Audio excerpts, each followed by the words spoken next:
आज की ये कहानी है दोस्तों फिल्म एक्ट्रेस रेखा के बारे में, जिनके रियल लाइफ के साथ साथ रियल लाइफ में भी काफी उतार चढ़ाव आए हैं। कहते हैं जब रेखा का जन्म हुआ था तब उनके माता पिता की शादी नहीं हुई थी। हालांकि रेखा के पिता ने कभी उनकी मां से शादी नहीं की, यहाँ तक कि वो रेखा को अपना खून नहीं मानते थे और इसी वजह से रेखा अपने पिता से इतनी नफरत करती थी कि वो उनके अंतिम संस्कार में भी नहीं गई थी। पर कर्ज होने की वजह से उन्हें छोटी उम्र में ही काम करना पड़ गया था और पैसे की तंगी इतनी थी कि रेखा ने सी ग्रेड फिल्में भी की थी। उन्हें बॉलीवुड में फिल्म सावन भादो से पहला ब्रेक मिला और फिल्म की सक्सेस ने रेखा के सपनों की उड़ान दी। रेखा ने पूरा बचपन फिल्मों में काम कर बिताया है। रेखा का कई लोगों के साथ नाम भी जुड़ा, लेकिन उन्होंने इन नजदीकियों को कभी स्वीकारा नहीं है।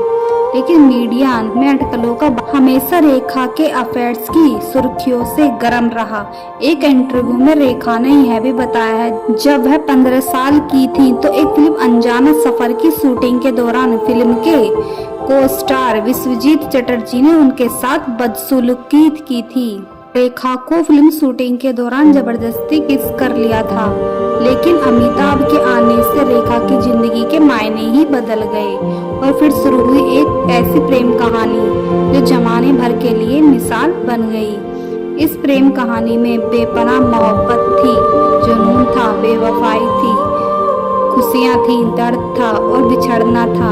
अमिताभ रेखा का इश्क कहने के लिए तो छुपा रहा, लेकिन उनकी प्रेम कहानियां हवाओं में तैरती रही।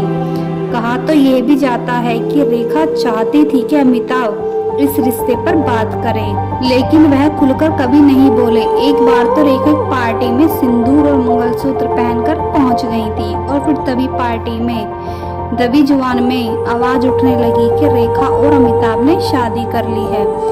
लेकिन इन दोनों की नजदीकियों से जया बच्चन बेहद परेशान रहने लगी थी।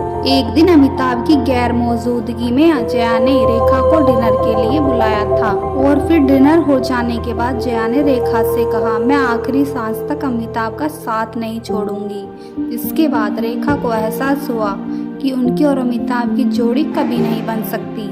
एक बार जब अमिताभ का कुली के सेट पर एक्सीडेंट हुआ था तब जया बच्चन ने दिन रात अमिताभ की सेवा की और फिर चोट से ठीक होने के बाद अमिताभ ने रेखा को भुला दिया और फिर से जया के साथ खुशनुमा सफर शुरू करने का फैसला लिया। तो गाइस, आपको रेखा की ये स्टोरी अच्छी लगी हो तो चैनल को सब्सक्राइब और वीडियो को लाइक करना मत भूलिए।